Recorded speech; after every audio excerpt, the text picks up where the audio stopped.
My homie reached out to me after I reposted something from 19 Keys the other day saying black excellence is the scam to replace black power. He said, what's wrong with black excellence? I guess to some that might be a controversial statement because we've been so deeply indoctrinated into the idea of black exceptionalism that we think one athlete, one actor, one president, one rapper represents meaningful progress for black people as a whole. But the studies show that black median wealth will reach zero by the year 2053 if the current trends continue. Millions of us live in prison slave camps making lids for Starbucks cups for like 50 cents a day. The hood is as fucked up as it's ever been. But we got more millionaires than ever before. That shit is a scam. I think that's also the reason why we don't unify or strike and weaponize our labor in any of the industries that we dominate. The NBA, the NFL, the music industry. Because so rarely is one of us more than one step removed from poverty, so nobody's willing to risk it. We know we're being exploited by streaming. We make up all the labor and none of the ownership of the sports teams. Shit, I'm just thinking out loud. I'm not saying we shouldn't strive for excellence as a people or as individuals, but we cannot make the mistake of confusing one of us getting out the hood with the progress of the group. We also have to look at the success of individuals that's achieved to the detriment of the masses. We be celebrating shit just because a nigga got some money. It don't matter who the fuck had to die. Like if niggas run around making a bag off the prison industrial complex, are we cheering that shit on? Welcome back to Breakdown Friday. Joseph Ward, Patrick Irvin, Professor Carl Tone Jones, and we are here breaking down. I believe that's a clip from the young man, the rapper Vic Mensa, and that's from the Hit the Button podcast. I found that scrolling through YouTube, and I was like, oh, that's a good conversation. That's a good one. But he's talking about black excellence versus black power. And if you heard him in the beginning, I think he said that came from a conversation that he had with 19 Keys. So the premise is black excellence has replaced black power. Black individualism is celebrated more or is sought more than black collectivism. So once again, if individual power comes from group power, but black people prop up individualism, prop up the individual achievements, the individual success that black people may have. We prop that up and we make that more of an importance over the success of the collective. Then what does our future look like? Do we actually really have a future? Is Black America, is the end of Black America near? As far as us having a chance to be some kind of force or power, not just people who are merely just existing in the society as third to fourth class citizens, but is it over for black people to become more than what we are, more than what we've always been? Is it over for the power to be built, the collectivism to be built in black people, especially if individualism is a priority? If individualism is more celebrated, if individualism is the thing that you must achieve because you as the individual must be successful. So if that's more important, do we have a future? Because I know Pat and Pat and PC talked about this ad nauseum for the longest. I know Pat and I did a podcast on it a while ago because he mentioned the median income of black people being zero by 2050.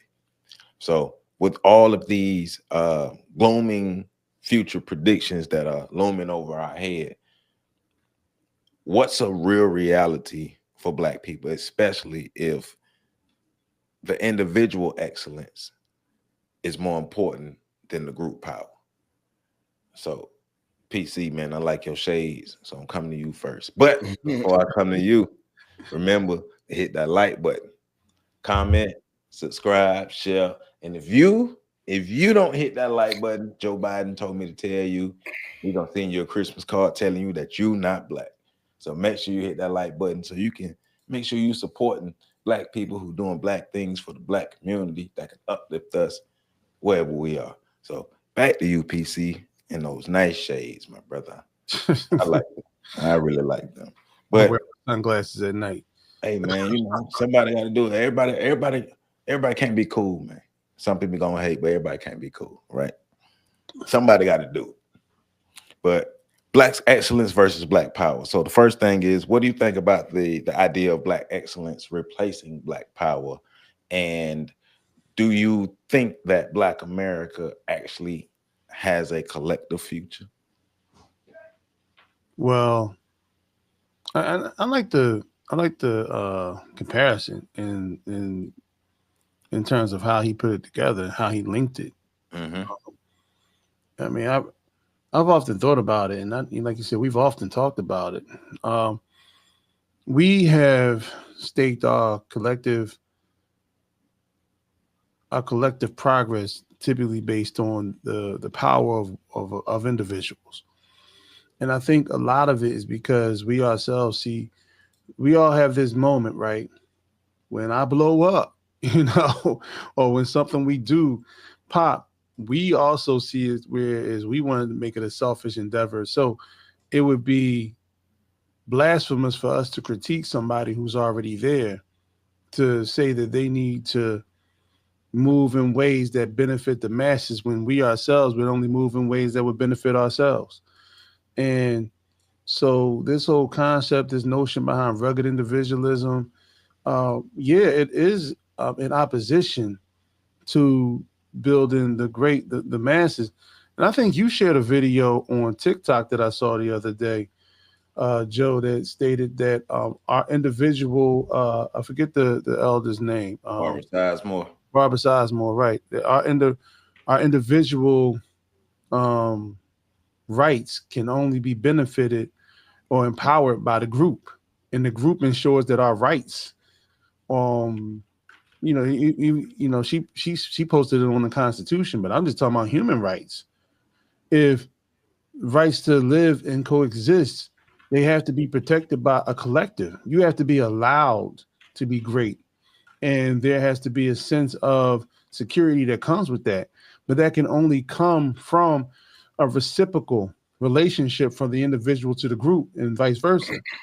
We don't seem to understand that notion and concept. And I remember having this conversation years ago, and you can actually see it right now, where some of the celebrities are falling flat on their faces, Black celebrities. And the people who are cheering the loudest for their downfalls are Black people.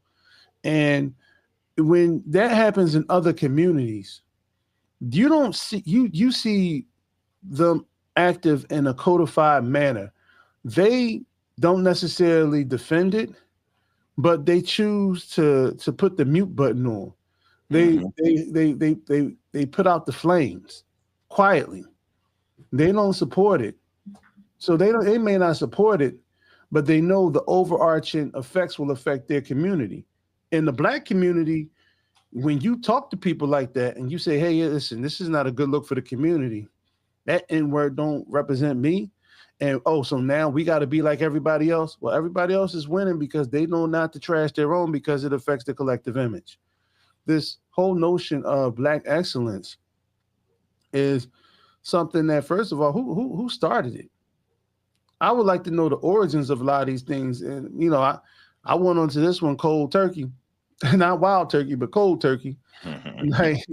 So, but I like to really look into the origins of the whole concept behind Black excellence, because it's almost one of those things where it is it's a mirage, but it's also something that you can put in place to replace the fact that Black people are struggling more. Eldon Lilly Fuller said it over a decade ago. He said you're going to see more Black millionaires, and the impression is that Black people are doing better because you see more Black millionaires, but it's not going to speak to the millions, the multi-millions of Black people that are going to be suffering in poverty and suffering even more in poverty. And that's what we're seeing right now. Just because somebody down the block is making $1 million, it doesn't put any food on my plate. So that's a concept that I think that we need to dig deeper into. I'm gonna let Pat cook, because Pat look like he over there trying to do some fact finding. So I just did. I know he was. I looked at his hat. I know he is. Now I'm just messing with you. But, he started to compute. Yeah, but nah. So I know him. So I was like, let me look too, because I want to know too. So from what I just found, it says Black excellence was a term that was created in the 1970 or in the civil rights movement. It grew out of the civil rights movement. That's where the term come from, but it was revitalized in the early 2000s as a hashtag, or in the 2000s, especially when the hashtags and stuff came around doing social media. That's when the term was revitalized, but its origins are in the civil rights movement. Well, real quick, I get the That's civil what it rights. says in the search. No, that's fine. I get the civil rights aspect of it, because that's at the time when they were talking about building Black power, telling Black people that Black is beautiful. Sort of like they were really looking towards improving the self-esteem, the collective esteem of a community back then. The way things are now, it's not that deep in terms of how we think nowadays. Today, like back then, the consciousness was like, you can consider it a lake. The way we move nowadays, consciousness is like a spoon out of a puddle. You know what I'm saying? So, yeah, I'll just leave it at that for now. Yeah. Pat, did you did your search? I did do a quick search, but I was I wanted to verify. Sometimes I'll just spew stuff out, but then if I got time and PC say or somebody say something, I'll be like, huh. And I just, But yeah. Essentially I read the same thing you read, which is kind of it alludes to a lot of the things that we had already. What amazes me about the clips, and I'm learning this as I get older, conversations that we had a decade plus ago. Hey, they're being had now. Right. So it really, like, I know the older folks used to say it all the time, but it ain't nothing like living through it, being like, now we're looking at young people have conversations and they really think they cooking. And we'd be like, dang, I forgot I had that conversation 15 years ago. But I didn't even remember that I thought the same thing you thought 25 years ago. And then now I'm remembering, oh, shoot, that's right. 5 years after that, so 20 years ago, I realized I was wrong. Yeah. So I found that fascinating. What's your question though, Joe? Black excellence, the concept of Black excellence replacing Black power. How you feel about that? Let's start there.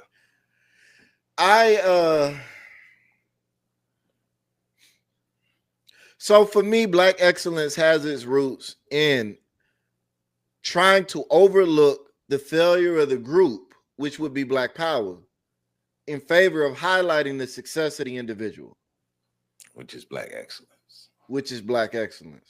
And so the intentionality of it is to get us away from associating as a group. For me, like the way I've seen it play out, the way I've seen it articulated, the sole goal of it. So then it becomes a matter of, okay, is this a shift for the better? Is this a shift that empowers the Black community, or is this a shift that soothes the Black community as we lay in the grave with a bullet hole all, at some place that probably needs more than a Band-Aid on it? And so that's kind of where I go with it. I don't understand why they both can't coexist. But then I also understand that in an immature community, in an immature culture, they can't, because we all can't be great, because if we're all great, then I'm not great. And my greatness is predicate upon me being better than y'all. And so I need y'all to suck so that I can be better. And I think we see this even in like one of the conversations I was having with somebody today. We were talking about the competitive comparative nature of Black analysis. And there's a place for that. I'm not saying there's not a place for that. But if 45%, I'm just throwing numbers out. I understand they're not accurate. If 45% of Black women die in childbirth, but they're the least likely women in America to die in childbirth, will we be okay with that? If we were to look at it and say, well, Black women are dying less than all the other women, Nah, I Or mean, will we look we at wouldn't it? be okay with that. Right. And so because I know the three of us, we would still be like, nah, that's too much. We got to do something about that. But But so the collective. So you think the collective black people wouldn't have a problem with it? I think the collective would soothe themselves with the comparison of saying, yeah, but we doing better than everybody else. Well, white people. And I think that is one of the reasons why we're going to die. We're, as a culture, we're going to fail. Because there's this inability to set our own standards, to look at the picture and say, fuck what they're doing. And I'm not saying, like, I understand the tool and the necessity of comparisons and all of that. So I get it, which is why we do it on the show, which is why we engage in it. There is a purpose for it. But if we're talking about black issues, black excellence versus black power, then how do we define black excellence? How do we create black power out of that black excellence? Those become the conversations for me. And those conversations, while there is a place in them for comparative tools in terms of how we analyze, the foundation of that conversation has to be, are we comfortable with where we are? Like, if we were the only people in America right now, would we be comfortable with the way we're living? So the second part of that, like I asked PC, and you kind of already started on it. You're saying the collective future is not going to happen. No, I do not believe, and I've been consistent on that. Yeah, for the last 7-8 years. Black people are a doomed. I'm glad you said 10. I ain't want to go too hot, but yeah, I do feel like it's been a decade or more. Black people are a doomed culture. Not saying there is no chance of salvation, just saying that it's highly unlikely. The probability is not great. There are things that I could see us doing theoretically to salvage our culture, but I don't think we're going to do them. And the fact that we keep having conversations like this from the young people who are refusing to progress the conversation. Like, if we've been having this conversation for 10 years, young people should be having a different conversation. So, and I'm just hypothetically speaking, because a lot of the things we talk about now, PC was talking about 20 years ago. Yeah. Why has the conversation not moved forward at all? That lets me know we're stagnant, we're stuck. That means there's a cognitive disconnect somewhere. There's an inability to process beyond a certain point. Our problems have grown beyond the point of our ability to process them cognitively or emotionally as a collective group of people. Ergo, we are going to go the way of the dodo bird. Balls. Hey. So when I hear or when I think about black excellence in its modern terms, I think about validation from white people. That's the first thing that comes to my mind. Validation from white people in a seat to get the crumbs off the white people's tables, right? That's what because the images that we see of black excellence, or well, let me personalize that. The images that I've seen that are associated with black excellence is always within the white realm, or the majority of the images are within the white realm, or doing something that black people have not done under white people's or in white people's institutions, or part of white people's programs, or in white people's clubs, you know, because we still like being the first black that's attached to anything white is considered black excellence. White people loving you, or excuse me, democratic white people loving you is a black excellence. You're getting the pat on the head, you're getting the pat on the back, being seen, or being seen in the good light, being favored by white people. That's what I think about when I think about black excellence, and that's just from the images that I personally have seen as it pertains to black excellence. Yeah, Joe, you hit on a bunch of key points, right? And I'm circle back to You want me? Hold Go real ahead. quick. Hey, you want me to bring this up? Go ahead. PC probably finna touch it, Okay. but he also said he was gonna circle back. Okay. No, go ahead. Go ahead. It's up. Nah, I just wanted to pull up the images we see when we look at Black excellence. Good Lord, who's at And the top of the pyramid? yeah, That's Colin Kaepernick at the top of the pyramid. You know, we got Oprah Winfrey right here. You know, we got Shaquille O'Neal, Kamala Harris. You know what I'm saying? Kamala made it. Oh, that's Kamala right. Harris. Made the She cut. right Huh? What's that? LL Cool Simone J. Biles, LL Cool J, Big Mike, the representative from Georgia. Stacey Abrams. Yeah, Stacey Abrams. There you go, Auntie Maxine. I'm this sure is that LeBron. was taken while she was promoting WAP. Michelle Obama, Barack Obama, which they gonna piss a lot of people off with the Barack Michelle angle because Barack is bigger than Michelle and he's over her. That looked like Master P right there. That's LL, ain't it? Or it'll be a combination of Master LL. So I'm saying, so you know, we go here. We got look at that. Simone Biles. Who is that? Who is that? The lady that's married to the white woman? Serena. Yeah, that was doing the two-step in the Super Bowl. Yeah. You know what I'm saying? Yeah. Usain Bolt. Oh, Sha'Carri Richardson. Wow. Black excellence already, huh? Wow.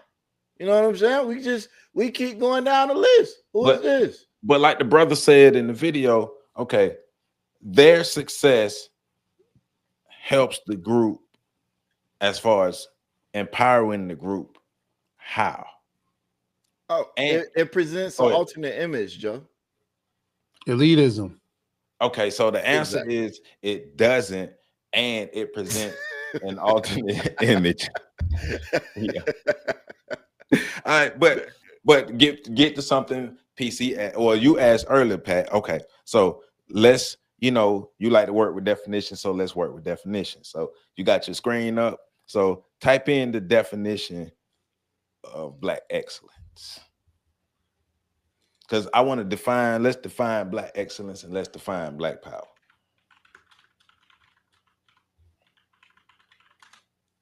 That shit was real fast. It's real fast. Right? So you want it from dictionary.com? Whichever is the most credible source. Most credible source. Here we go. One from California State University, Long Beach. Yay. Black excellence is Black student leaders definition for Black excellence. Okay, so basically they don't have one. Yeah, I scanned that. It wasn't nothing in there. Let's see what we got here from dictionary.com. The term Black excellence refers to a high level of achievement, success, or ability demonstrated by an individual Black person. Oh, here's the little tag on. Or by Black people in general, which is oftentimes, in my opinion, this is my add-on, represented by an individual Black person. The term is often used to highlight and celebrate specific examples, which goes back to individuals, examples of such achievements and abilities, especially as the hashtag Black excellence. Oh, wow. Specific. So what are these specifics? Well, so we got to go to social media and we got to type in hashtag Black excellence. I can't get on no social media. Oh, here we go. Black excellence is often used in the same context and in similar ways as other positivity-focused terms like Black joy and Black girl magic. At least they took the Black boy part out of it. Yeah. Still don't like it. Yeah. So okay. So here we go. Here you got examples right here, Joe. Serena Williams is the greatest athlete of all time. Naomi Osaka has a bright future ahead of her. I'm glad I've had the chance to watch both of them. I'll continue to do so. Black excellence will always be the wave. Ooh. And that's the problem, right? The wave, what is it? What else they call it? The vibe. And it's like nothing substantial. it's a feel-good thing. Right. And I was just talking to a brother this morning. Okay. Who happened to be a pastor. Okay. So black excellence is subjective and feelings based. Yes, absolutely. Yes. It's the total opposite of black power, in my opinion. Not the total opposite, but it's on the other end of the spectrum. So, okay. So type in a definition of black power. Oh, God. You're going to ask Google to define black power. Jesus Christ. Let me look at my phone, see what they say. It feels good. Yeah. According to dictionary.com, a movement in support of rights and political power for black people, especially prominent in the U.S. in the 1960s and 70s. I actually could bang with that a little bit. Yeah. I pulled up as you were in the middle of reading. That's what I pulled up. A movement in support of rights and political power for black people. Black power emphasized, according to the National Museum of African American History and Culture, black power emphasizes black self-reliance and self-determination more than integration. Proponents believe that African Americans should secure their human rights by creating political and cultural organizations that serve their interests. I don't disagree with that. So black excellence is subjective and feeling based. Black power is tangible results. And we're trying to shift from black power to black excellence. I would also say one is easier than the other. Yes, it's easier to feel good than it is to actually be in a position of power. On another note, you see them afros? Boy, look at it. But this is fun though. I like it. It's kind of fun. But yeah, them afros, man. Go ahead, PC. Man, look, man, black people. Man, this shit is like 8 degrees from where I was going to jump in. So we got. I'm waiting for the next part. What you was gonna say? We can shift it back. Hold on. What you was gonna say? Hey, this a doom buggy. No. Well, one of the things I was going to point to is the fact that, like I was saying, I was having a conversation with a brother who was a pastor this morning, and we were talking about the one of the biggest crimes of the origins of Black church is it created feel-good theology. Mm-hmm. And that the feel-good theology is more important than actually producing the results, because we just want to feel good. So a word would make us feel good, and we claim it would feel inspired, but that's really not what happened. It would just be a dopamine rush, but it would just be enough to charge us to go back to work, to get back on the plantation. The comparison, utilizing the whole notion of Black excellence.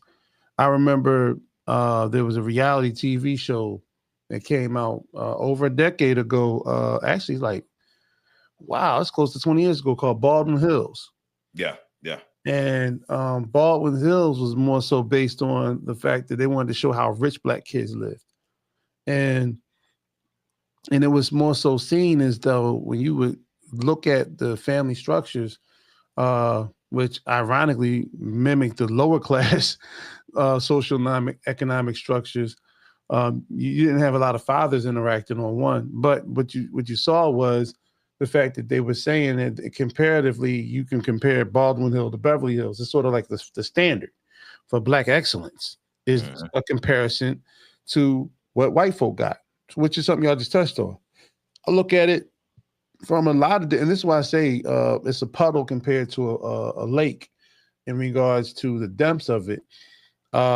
Even when you come to our celebrations, we have June, you have your July 4th, but now we got Juneteenth. Well, it's not even that's a not the same. Well, no, it's it's taken versus given. Well, but it's the fact that we still have people who, like, you may pray to Jesus, but we call our ancestors. It's like it's always juxtaposed to something white folk got, even if it's false equivalencies. And that's one of the biggest, and it takes me back to Malcolm, when Malcolm X spoke, and I believe this was in 1962, 63, when he said the biggest mistake that anybody could make is trying to, foster a movement around people who are asleep. And black people are not just asleep right now. Black people are dead spiritually, emotionally. Well, I ain't gonna say emotionally because it still crash out, but spiritually, psychologically speaking, intellectually speaking, this is why the conversation keeps coming up, is because you can't breathe life into a corpse. And a lot of resurrecting, or we have to take who's here now, the conscious here now that still has a pulse, and revitalize it, which is where I actually agree with Pat. It's not, it's dire when you look at the optics and you want to take a realistic look at what the black community has become and what it could be. Is it possible that we could find our way out of this situation? Sure, possible, but is it probable? And when you think about the future of black people, you have to honestly say no. I mean, look at what happens when you have those who do aspire for black excellence that don't do harm, but you can't have a black celebrity show up in a black city without somebody talking about they need to check in. And if they don't check in, we're going to rob them. They're going to possibly, extinguish their lives, and then see it as a sense of pride within that particular sector of the community. And we don't address it. That highlights the individualism. Yeah, but it also highlights the fact that how quick we are to extinguish our own flames. And the vacant esteem we have for ourselves and each other. Right. So when you get back to the concept of black power, and I know why. I mean, we know why the Black Power movement didn't succeed. It was because for the Black Power movement to work, you needed more black people on board. Yeah. And that didn't happen. When the government of America, when corporations, when white supremacist outfits got together and said, "Hold my beer," everybody that was screaming black power wasn't about black power. And so you didn't have the support of the community. The community actually became some of the biggest agents in terms of shutting down the black power movements and being the cooperatives and being the ones that actually called the police in the middle of the night. They were the ones that actually infiltrated a lot of these organizations voluntarily.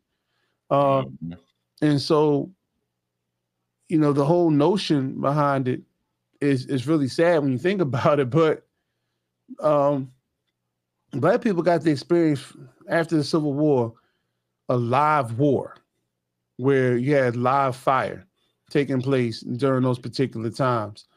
And the community at large just wasn't up for the fight. Just most people resorted to black excellence because they didn't want the smoke that came with black power. Mm-hmm. So, and it's easier, like you said earlier, it's easier, but also embracing black excellence relegate us to a labor class versus an ownership or a power class. And like you said, yeah, there may be sprinkles of black people who own things, but they don't have power, and those who own more can trump them because there's nothing to back the ownership. Like if that black person needs the assistance of other black people. I mean, once again, black people showed that we could if we wanted to when Kamala needed money. Like so, and I know that wasn't all black people, but that was harmless against the establishment. Exactly. Right. So it's like I won't say black power, but I'll say Wakanda forever. We know what you wanted to say, but we know what you're allowed to say. Because it's easy. So, and you can look at the NFL is roughly 80% black athletes, but it's 0% black ownership. As far as majority ownership, yes. Yeah, right. So, in regards to who has the power to pick who, that's what I'm saying. Right, you get to see it. So I mean, cool. A handful of black people have the image of power, but they don't have power because if it comes from somebody else, whatever privileges you have, privileges come from power. And if somebody have to give you your privileges, that's a clear indication that you have no power.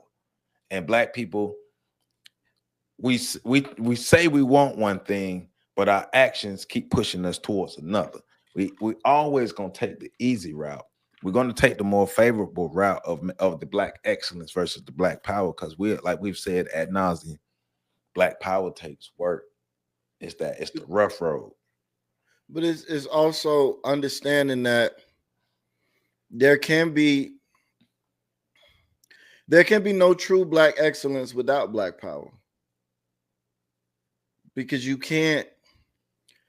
your ability to will power lies in your ability to impact other people's lives.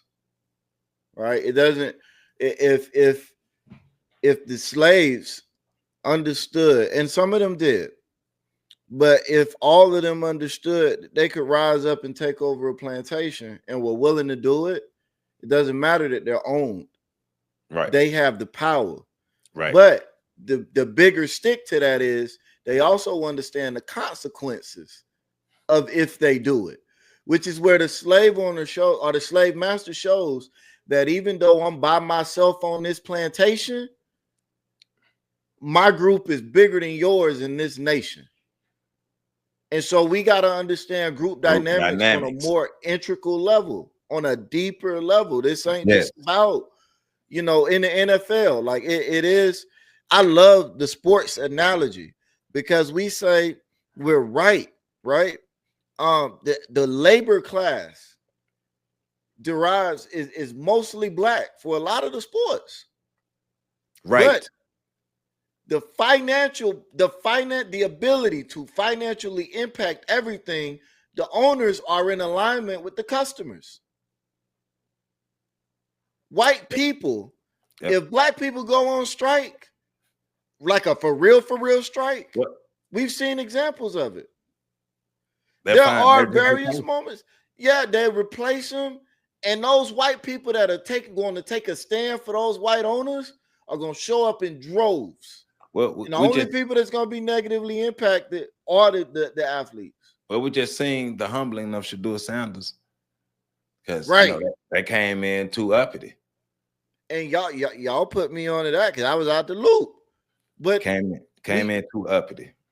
So I think like these conversations require, and this is where it's like, nah, we need to be like PC, and I was talking about this because I know y'all can tell because I told PC the other day, I said, you think you be dumbing it down, but you don't really be dumbing it down.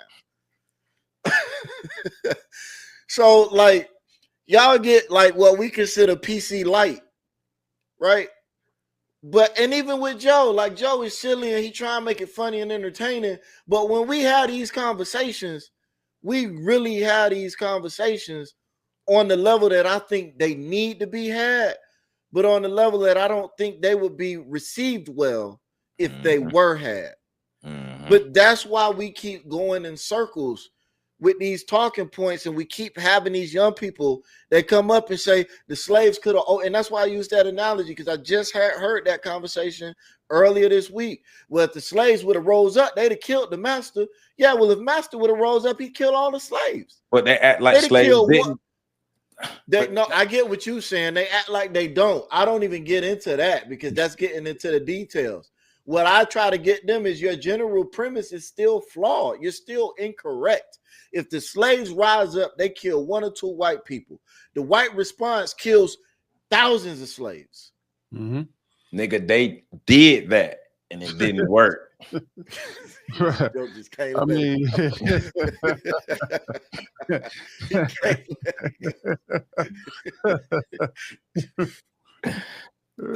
but it just, I ain't gonna lie, because that gets me going as somebody who's read a lot of history about the rebellions.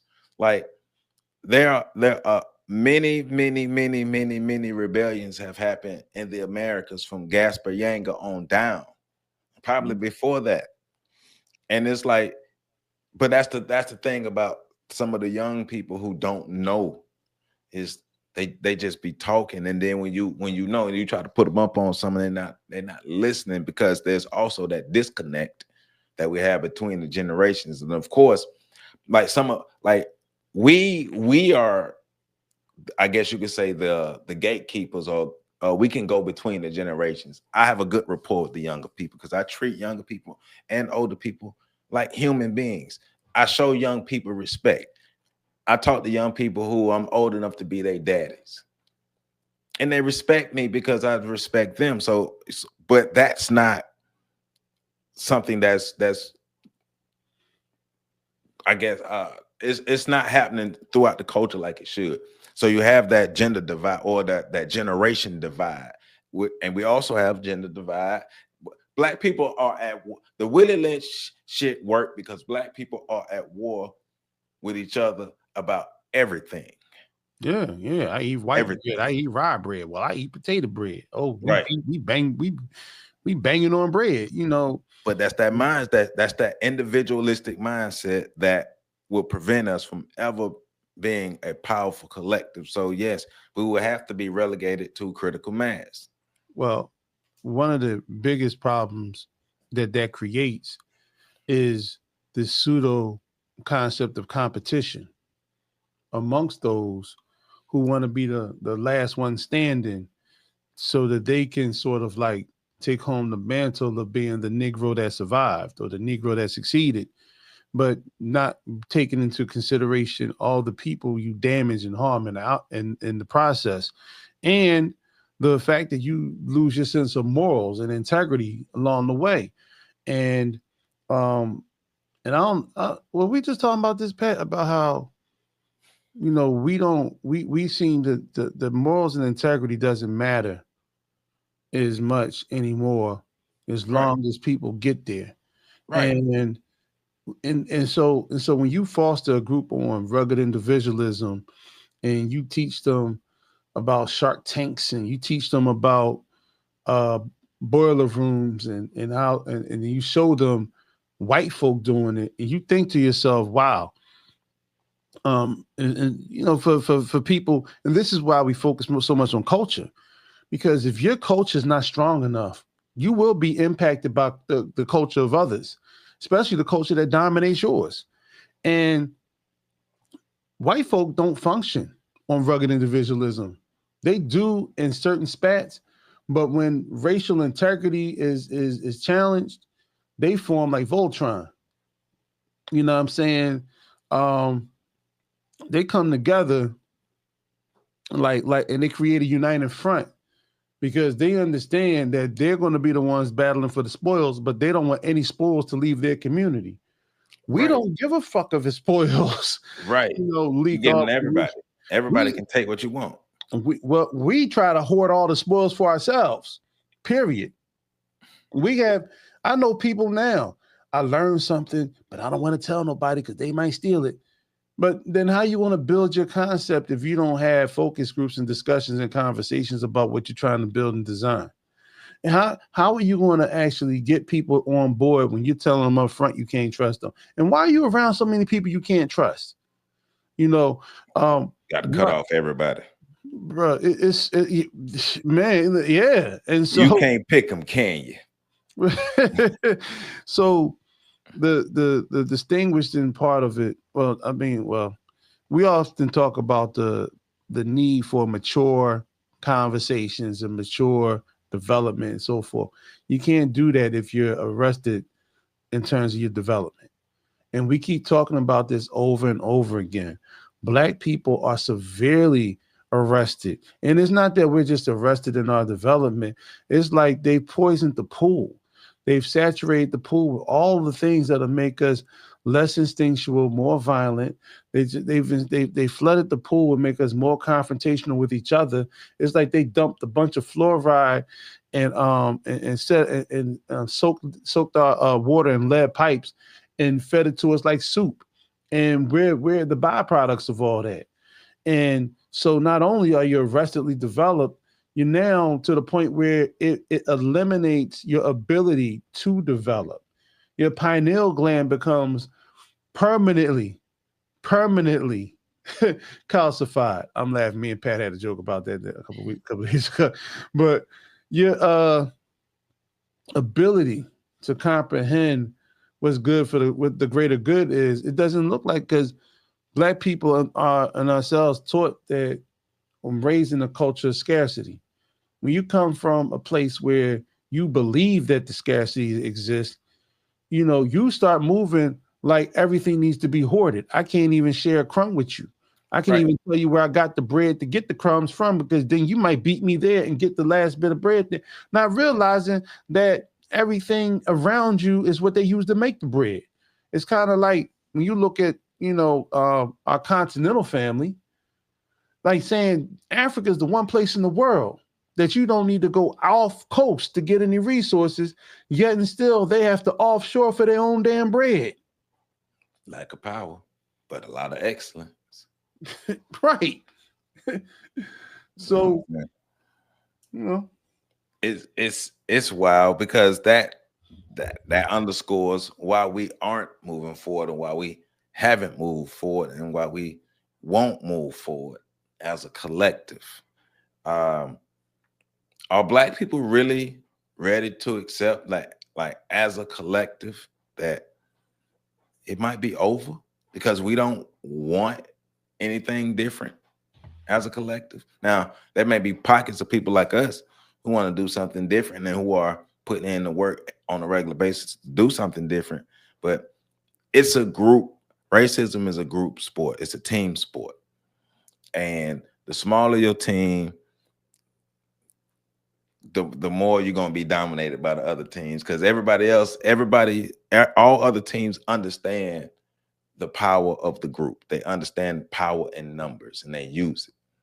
And when you look at history, the little man always gets stepped on, because Black people collectively as a nation in America, and Black people collectively as a diaspora, we could be a force in this world. But, you know, we got our heads up our ass. So what you want us to do with that? We can't. Breathe in. Yeah. Go ahead, Pat. I'm sorry, I've been running my mouth. No, go ahead. I just that's all I had was breathe in. So we love to see each other stumble and fall. We're the fastest ones to that particular place. And let's see, so what? Those people were sellouts. Listen, you don't have to support them, but you don't have to be the loudest one in the room, you know, cheering their downfall. And because I've seen people who you don't consider sellouts. We have a sister here in Philadelphia, you know, who I'm not gonna mention the name, but she has a famous restaurant chain. She had some issues with Social Security, right? And it could have been something as simple as needing one day and forgetting to file paperwork the other day. Who knows, right? The bottom line is, it was people cheering the fact that she was being prosecuted. Now, this sister, you know, was known for throwing a elaborate proms for young people, right? Destination type proms of bringing it to your community. She's also known for when the government shut down one time and people spent their food money on Christmas presents. She was the one that held a food drive and organized all the businesses on her block to donate food, to donate resources to so-called well-to-do people who chose to spend their Christmas money, right? She was the one who's always been out there in the community, just making platters of food, giveaways, and helping out. This wasn't a person that turned their back on the community, but when she fell flat on her face, the main people in the community was lauding it. And I even approached somebody and was like, what's the purpose? Because that B thinks she all that. It's like we have that mentality, but we try to shade it and we try to find ways to hide behind and become famous. Right. So we have an this is when it's taught the internal self-hatred that we have.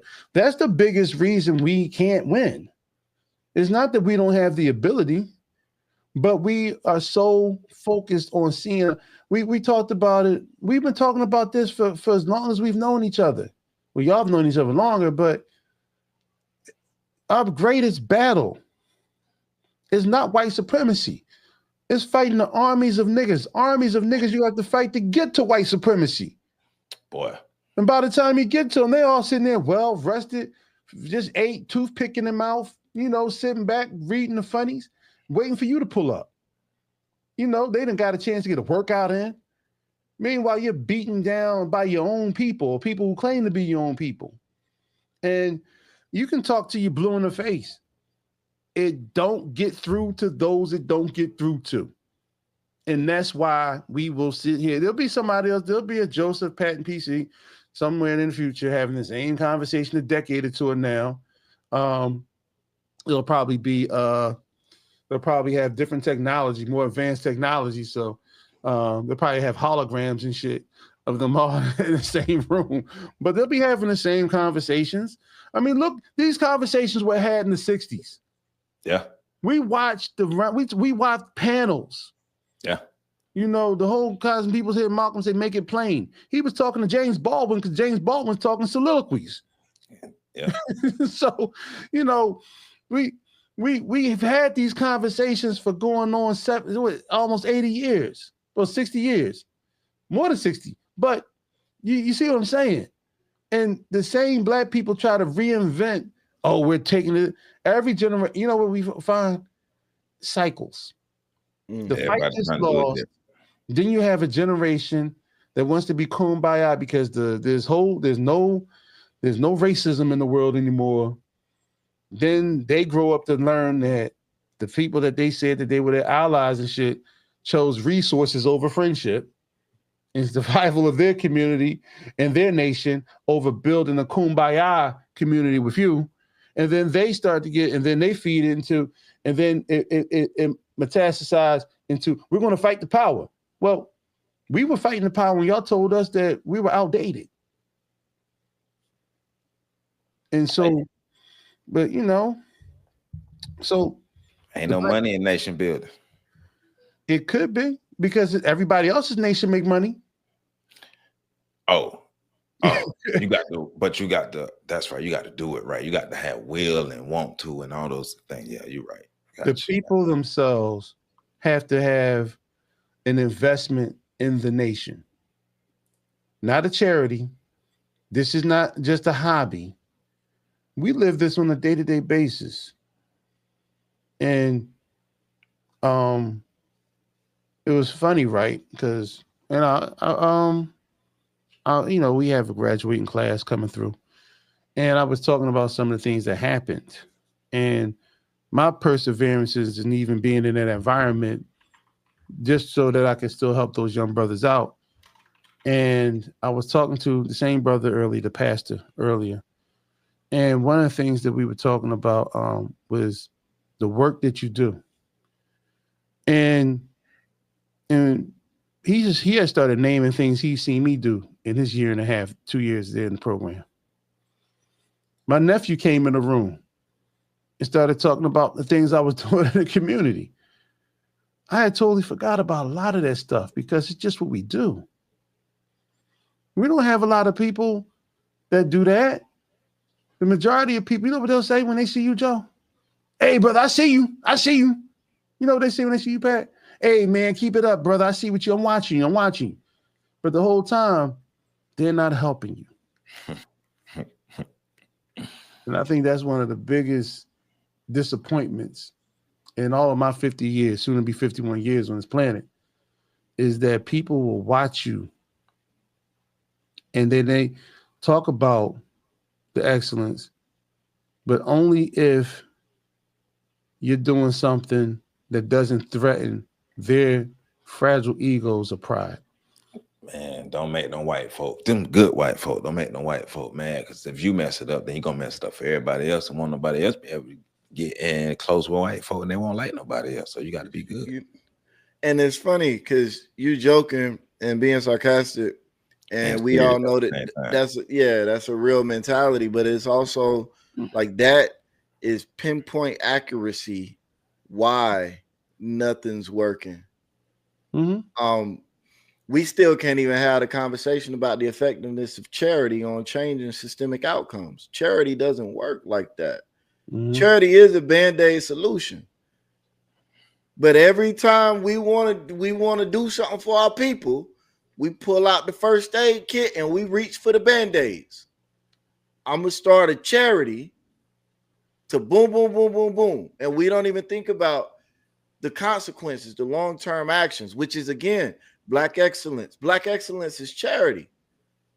Black power is systemic reform. Black progress. We can't even have a conversation. Remember, like it was about 10 years ago too. He was talking about black progress versus white progress, and that's not a new conversation either. You know what I'm saying? Like Martin Luther King was having that conversation, and prior to him, I've read books from the 1800s by Black people having that exact same conversation. So now we're talking about cycles that are centuries long, still replaying, because those that do know can't get those that don't know to do something new. And so then we had this conversation about creativity. We talk about it all the time in the music, right? Like remember growing up, every new song I liked. My mama, my grandpa, my dad, somebody was like, that's from this, that ain't that. And I'm like, yo, give me my music. Now I'm doing the same thing. Everything's a spin-off. Everything's a sample. Yeah. But the kids think it's new. I ain't never heard that before. That's dope. That's the Black community trying to repair the harm. Instead of going to the old people and being like, hey, why didn't this work? Or even instead of the old people coming forward and say, hey, look, young blood. This why this didn't work. Yeah, I understand you want to do this. I'm not saying it's a bad idea. I'm just saying it won't work.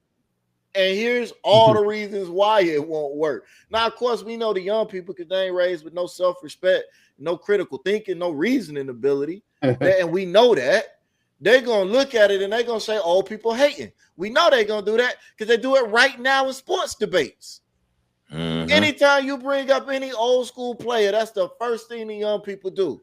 Are you an old head? You don't even know what you're looking at. So I'm just identifying patterns that we see all the time play out, and all these patterns are why there's no progress. There won't be no progress. And the problem really is what we need to be doing with these young people is we need to be pulling them aside at a young age. I'm talking about talking to the mama belly and putting music on her belly. The baby come out. We need to snatch the baby from her and the daddy, because both of them are more than likely ill-equipped for the task that they signed up for because they wanted to spend 15 minutes making an old face. Snatch the baby and instruct the baby on what we need the baby to be helpful. But we can't do that. You know why we can't do that? Because of the pattern in the cycle that says that nobody can do a better job raising my child than me. Everybody can do a better job raising your child than you, because raising your child is supposed to be a community job. Everybody's supposed to be involved. No, it's only a community job if it's a deadbeat daddy. You keep forgetting. Well, I just got one simple question for both of you brothers. What's the solution? The solution. Whoever was in the comments, he beat you to it. The solution is to inhale. We said it earlier.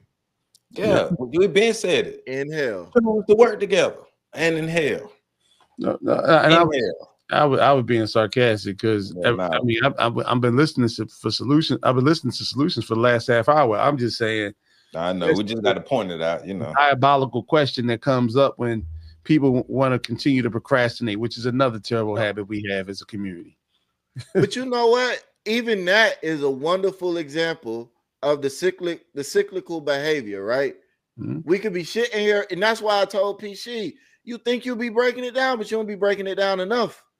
Because you can spend 2 hours giving people solutions, and they'll look at you with all sincerity in their eyes and in their heart and say, where's the solution?